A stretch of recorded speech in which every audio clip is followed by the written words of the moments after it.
Bienvenue à vous, merci de nous rejoindre ici dans ce lieu pour le moins insolite, mais je vous en dirai plus d'ici quelques instants et je vous emmène avec moi au travers de cette balade qui va nous permettre de découvrir ou de redécouvrir l'église Notre-Dame de Dijon, Dijon, ville d'art et d'histoire.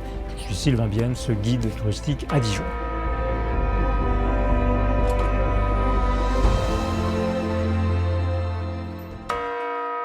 Bienvenue au cœur du site patrimonial remarquable dijonnais d'une superficie de 97 hectares. Nous sommes ensemble au cœur du vieux Dijon et nous allons nous intéresser plus particulièrement au cours de cette balade à l'église Notre-Dame que nous voyons face à nous. Nous la découvrons actuellement au niveau de son chevet. Et cette église Notre-Dame fut édifiée entre 1220 et 1250 d'un seul jet sur peu de place avec les moyens de l'époque, ici comme ailleurs.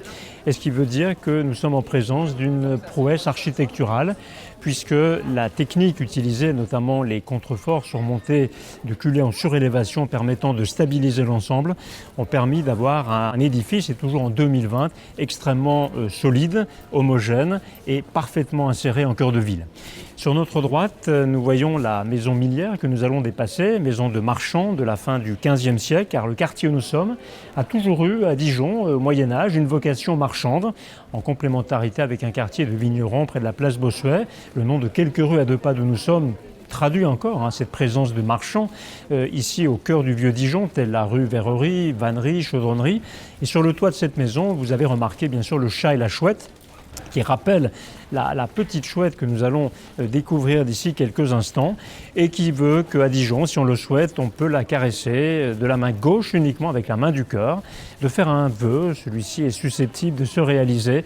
Plusieurs explications qui n'ont jamais été vérifiées posent toujours question quant à la présence de cette petite chouette. On retient facilement donc symbole de la sagesse, je le disais, et puis sachez qu'elle avait été vandalisée au cours de la nuit du 5 au 6 janvier 2001. Et je dirais d'après un travail de précision suite à l'original qui avait été fait auparavant, elle a été restituée à l'identique. Et donc les Dijonnais et nos amis visiteurs peuvent toujours l'apprécier et la caresser. Nous arrivons à présent sur le parvis de Notre-Dame et découvrons ensemble ce qui constitue sa particularité bien sûr. C'est cette façade étonnante et unique sur laquelle sont accrochées depuis la seconde moitié du XIXe siècle 51 chimères que nous appelons dans le jargon populaire de fausses gargouilles. Elles n'ont plus la vocation de gargouiller, de cracher l'eau et une alternance parfaitement réussie entre ces fausses gargouilles et ces métopes, ces motifs sculptés rectangulaires et notamment végétales. Nous pénétrons à l'instant même sous le porche de l'église et comme nous le constatons, ce porche avait été mutilé à la Révolution française par quelques révolutionnaires engagés. Il y avait un certain nombre de sculptures symbolisant la vie de la Vierge. Toutefois, en regardant attentivement dans la partie haute, au centre, nous remarquons la scène du couronnement de la Vierge. Et puis, ce qui est également intéressant à noter, avec un œil quelque peu avisé, des traces de peinture qui subsistent sur notre gauche en haut de quelques fines colonnettes et bleues sur notre droite. Et ce qui rappelle qu'à l'origine, les porches d'église étaient entièrement peints car c'était des lieux de vie. Il y avait parfois la distribution de pain sous ce porche. Et donc, la succession de petits palais en pierre, en haut des fines colonnettes, n'avait pas été endommagée et ont été ainsi conservés. Nous allons maintenant, et je vous invite d'ailleurs à me suivre, puisque nous allons rejoindre l'intérieur de l'église Notre-Dame et découvrir d'autres joyaux qui la caractérisent. Après nous être intéressés ensemble à l'extérieur de l'église Notre-Dame, nous voici à l'intérieur pour terminer cette balade ensemble. Et dans un premier temps, je vous propose de regarder ce diable menaçant qui est donc représenté sur la fine colonnette séparant les 2 vantaux principaux du porche avec ses yeux exorbités, ses cheveux hirsutes dressés et qui regarde en direction donc du cœur, en direction de l'Est, puisque l'Orient, comme nous le savons, étant le symbole du Christ et que le soleil, bien sûr, se lève à l'Est. Alors nous remontons ensemble par la travée principale la nef de l'église Notre-Dame et ce qui nous permet d'apprécier ces dimensions particulièrement étonnantes puisque la nef mesure quelques 18 mètres de hauteur, plus de 47 mètres de longueur et 17 mètres de largeur environ. Et là, on remarque bien l'homogénéité, la légèreté de cet édifice qui, bien sûr, a les pieds bien ancrés dans le sol. On l'a vu ensemble dans mon propos introductif. Nous arrivons dans quelques instants à la croisée du transept. Et là, nous pouvons mesurer ensemble le travail d'élévation délicat, je dirais difficile, voulu par notamment les équipes de Viollet-le-Duc pour réaliser ce lanternon qui culmine à quelques 34 mètres de hauteur.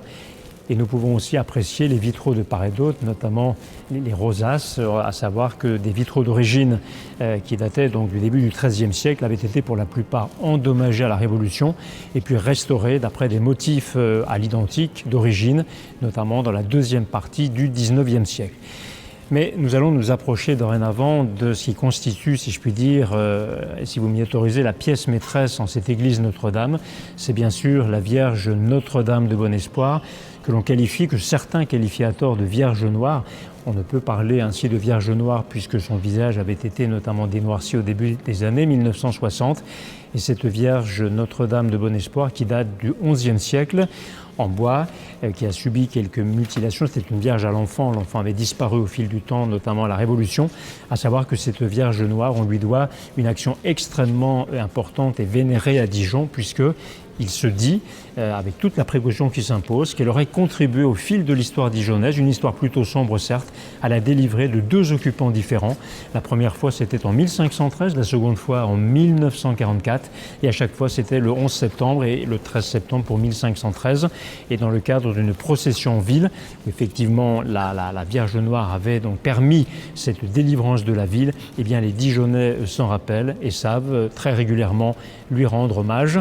Et d'ailleurs à ce titre, nous voici à nouveau à proximité donc, du porche, vu de l'intérieur, et nous regardons la tapisserie qui traduit cette scène de procession en ville qui date de la seconde moitié donc, du XXe siècle, après la Seconde Guerre mondiale, et qui montre au travers d'animaux menaçants eh bien, les assaillants qui avaient voulu donc, envahir la ville. Et à savoir qu'à l'origine, une tapisserie datant du milieu du XVIe siècle eh bien, est toujours conservée au musée des Beaux-Arts de Dijon. Enfin, en levant les yeux un tout petit peu plus haut, nous découvrons l'orgue actuel qui avait remplacé un orgue du XVIe siècle. Cet orgue-là date du XIXe, on le doit à un facteur d'orgue dijonnais d'origine belge, Jean-Baptiste Gis, avec une acoustique et une sonorité très particulière. Et d'ailleurs, je vous invite à le découvrir de plus près.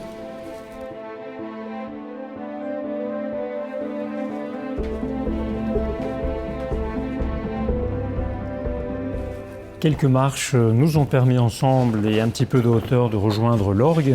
Nous apprécions ensemble le buffet pré-romantique néo-gothique d'origine, sur lequel fut installée la mécanique de l'orgue actuel, deuxième moitié 19e siècle. À noter que sur l'orgue d'origine avait joué donc le célèbre compositeur dijonnais Jean-Philippe Rameau de 1709 à 1713. Et avant de rejoindre dans quelques instants un lieu qui n'est pas accessible au public, nous avons la chance de pouvoir rejoindre le Jacquemart. Apprécions ensemble la beauté donc de la nef, le chœur et tout ce qui constitue la beauté de cette église Notre-Dame de Dijon.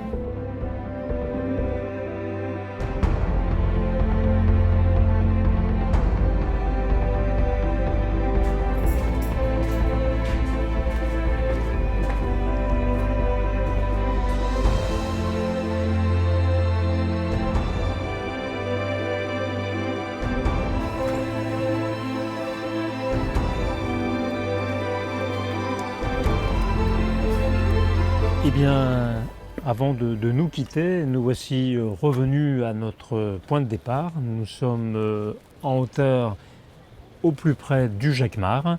Le Jacquemart à Dijon rythme la vie des Dijonnaises et des Dijonnais. Une prise d'armes du duc de Bourgogne Philippe le Hardi en 1382 dans la partie flamande du duché, qu'il fit rapporter à Dijon. Le personnage était seul, on le voit encore, donc Jacquemart avec sa bouffarde en bouche.